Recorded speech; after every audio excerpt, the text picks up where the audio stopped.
আসসালামু আলাইকুম। আপনারা সবাই কেমন আছেন? আমি ভালো আছি। দুহার পরিবার থেকে বলছি। তো আজকে রান্নাবান্নাটা শুরু করে দিলাম সকালের নাস্তার পর্ব দিয়ে। তো এখানে রুটিগুলো সেঁকে নিয়েছি। রুটি খাবো আমি। কালকের বাঁধাকপি ভাজি ছিল, এটা গরম করে টেবিলে নিয়েছি। চা বানাবো। আমি আসলে চা দিয়ে রুটি খেতে পছন্দ করি।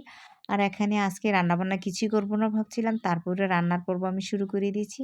কারণ ঘরে অনেকগুলো সবজি ছিল। তার উপরে আবার নূর বাবা মূলা নিয়ে আসছিল। বলল যে, "মূলাগুলো রান্না করে ফেলো।" কারণ মূলার সিজন শেষ, শীতও শেষ, আবার সামনে রোজাও চলে আসছে। আর আমি এখানে একটু পেঁপে কষিয়ে নিচ্ছি। ইলিশ মাছ দিয়ে রান্না করব। ঝাটকা ইলিশ, তাও আমি এখানে মূলা রান্না করব। মূলাটা এর আগে কেটে আমি একটু টালা করে নিয়েছি। মূলা টালা করে রান্না করলে বেশ ভালো লাগে মূলার ঘ্রাণটা।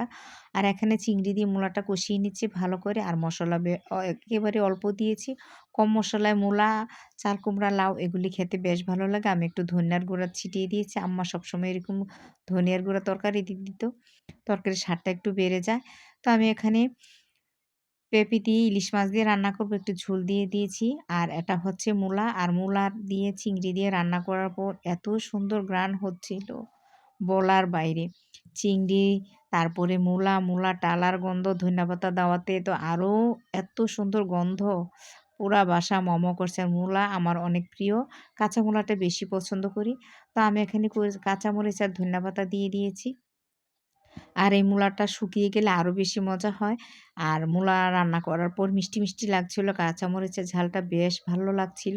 তো আজকে এই তো রান্নার পর্ব। আর কালকের তরকারি ছিল, ওগুলো আমি টেবিলে সাজিয়ে নিয়েছিলাম। কিন্তু সবগুলো আমি দেখাইনি কালকের তরকারিগুলো। এই তো আমার রান্না শেষ। আর কালারটা খুব সুন্দর আসছিল। খেতেও বেশ মজা হয়েছিল। এই তো আজকে রান্নাবান্না।